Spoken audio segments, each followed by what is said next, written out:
In 1976, Apple Computer didn't look like the most valuable company in the world. It looked like a gamble. Two young men working out of a garage, soldering circuit boards by hand, selling a computer that most people didn't even understand yet. The Apple I wasn't sleek. It wasn't powerful by today's standards. And in parts, it cost less than $1 to manufacture. Yet somehow, that $1 idea would become the foundation of a $3 trillion empire. This isn't a story about technology. It's a story about perception, control, and one of the most disciplined business strategies ever executed. Apple's earliest breakthrough wasn't engineering brilliance. It was positioning. In the late 1970s, personal computers were tools for hobbyists. They were complicated, ugly, and intimidating. Apple did something radical for its time. It didn't sell computers as machines. It sold them as experiences. The Apple II didn't win because it was the fastest. It won because it felt friendly. Color graphics, simple design, a sense that this machine belonged in your home, not a laboratory. That single idea, technology should feel human, would quietly shape everything Apple ever built.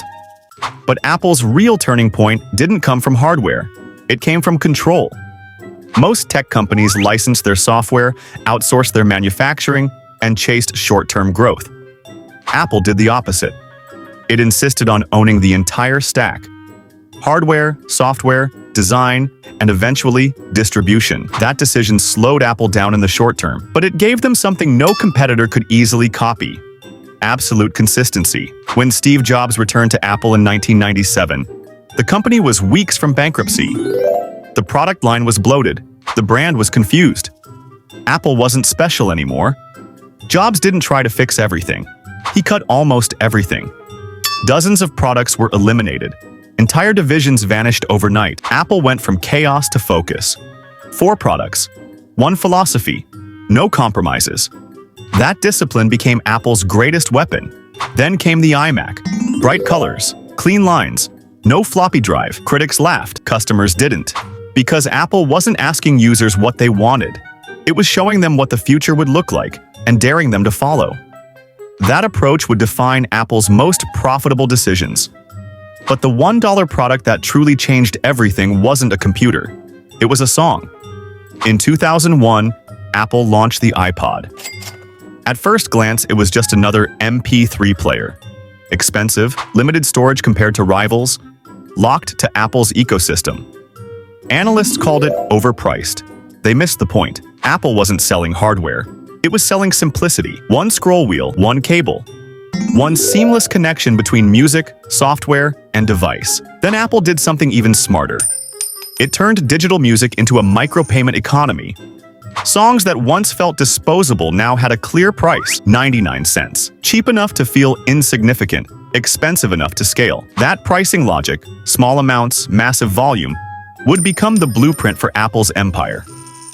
The iPod didn't just dominate music. It trained consumers. It taught millions of people to trust Apple with their money, their data, and their daily habits. It normalized the idea that Apple devices cost more, and that paying more was reasonable. By the time the iPhone arrived in 2007, Apple didn't need to convince the world. The world was already conditioned. The iPhone wasn't the first smartphone, but it was the first one that mattered.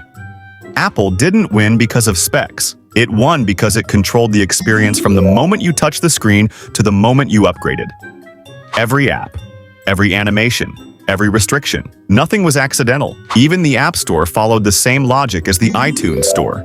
Small transactions repeated endlessly inside a system Apple owned. $1 here, $2 there.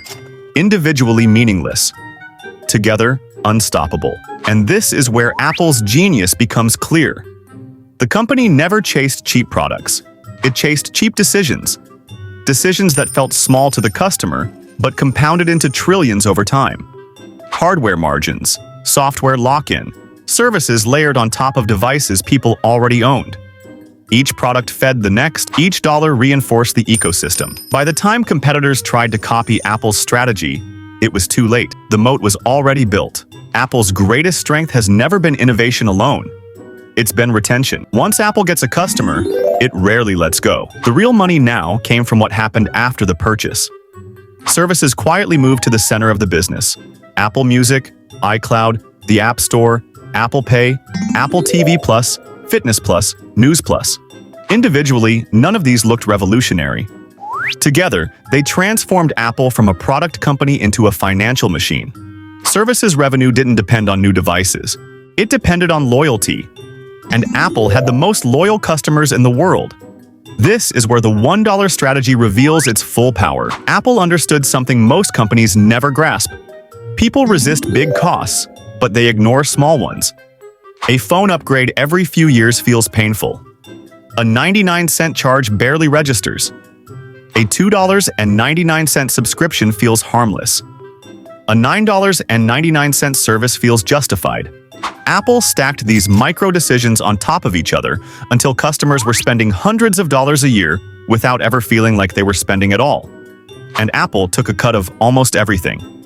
Up to 30% from the App Store, monthly fees from services, accessories with margins higher than most tech products.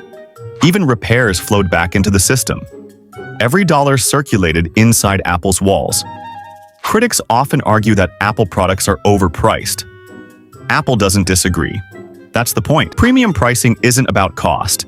It's about signal. Higher prices create commitment. Commitment creates identity. Identity creates loyalty. When someone buys an iPhone, they're not just buying a phone.